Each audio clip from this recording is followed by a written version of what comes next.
مسا مسا عليكم.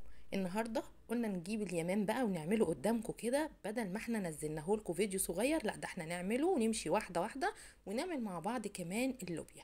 اللوبيا طبعا احنا بناخدها غلوه ونكب ميتها. تمام.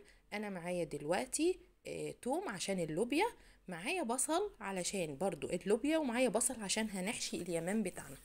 احنا المرة دي هنحشي اليمام بتاعنا رز. كل مرة بنحشيه فريك او بنحشيه بصل بس، لا المرة دي انا هحشيه رز. جبت اليمام ونقعته بخليط النقيع بتاعنا اللي احنا متعودين عليه، اللي هو ملح وخل وليمون، وبنضربه في الخلاط وبننقع فيه الطيور بتاعتنا. بعد كده بناخد اليمام نغسله كويس جدا جدا جدا عشان اي زفرة، طبعا الليمون والخل بيشيل اي زفرة. بعد كده انا جبت البصله بتاعه اللوبيا، حمرناها على النار مع التوم، وبعد ما هتتحمر هنسيبها بقى على جنب تتحمر كده لوحدها على ما نبدا ان احنا نجهز اليمام بتاعنا. انا منضفه الكبد والقوانص بتاعه اليمام، هحط عليهم البصل وهحط عليهم يعني يا دوبك معلقتين بالعدد لان الرز بينفش، معلقتين رز يكونوا مغسولين كويس جدا ومنقوعين، يعني مش كتير، هتلاقوهم حبة صغننين جدا، شايفين قد ايه. هناخدهم نكون غاسلينهم كويس نحطهم عليهم، وهنقلب كل الخليط ده وهنضيف له 3 حاجات بس. هنضيف له ملح، وهنضيف له البهارات بقى كمون وفلفل والزيت بس. بعد كده هنقلب بقى كل ده. طبعا الكمون بيكون زيادة شوية لان الحاجة اللي بتتحشى دي بتكون بتحب الكمون قوي، والزيت زي ما انتوا شايفين.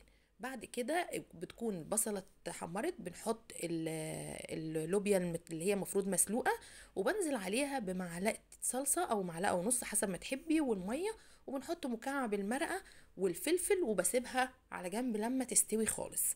تمام كده. بنرجع بعد كده بنبدأ بقى نشتغل في الايه، اليمام بتاعنا. بنقلب الخلطه كويس جدا جدا، زي ما قلت لكم ما تكتروش الرز لان الرز بينفش لما الحاجه بتبدا تستوي، الرز بيستوي قوي وبينفش.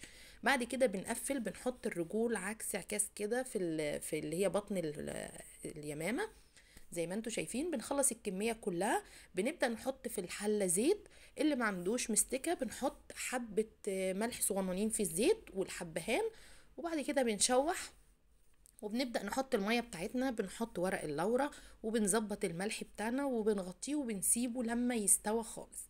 بجد اليمام ده اتمنى انتوا تجربوها، مش غالي. اليمام ده اكلة الملوك. بعد ما الاكل بتاعنا خلص بقى زي ما انتوا شايفين، انا كمان كنت طبخة سبانخ عشان في عندي ولادي ما بيحبوش اللوبيا. وشايفين اليمام بعد ما استوى عامل ازاي، بجد حلو جدا جدا. انصحكم ان انتوا تجربوه، متنسوش تعملوا لي لايك واشتراك وتفعلوا الجرس عشان يوصلكم مني كل جديد. باي باي.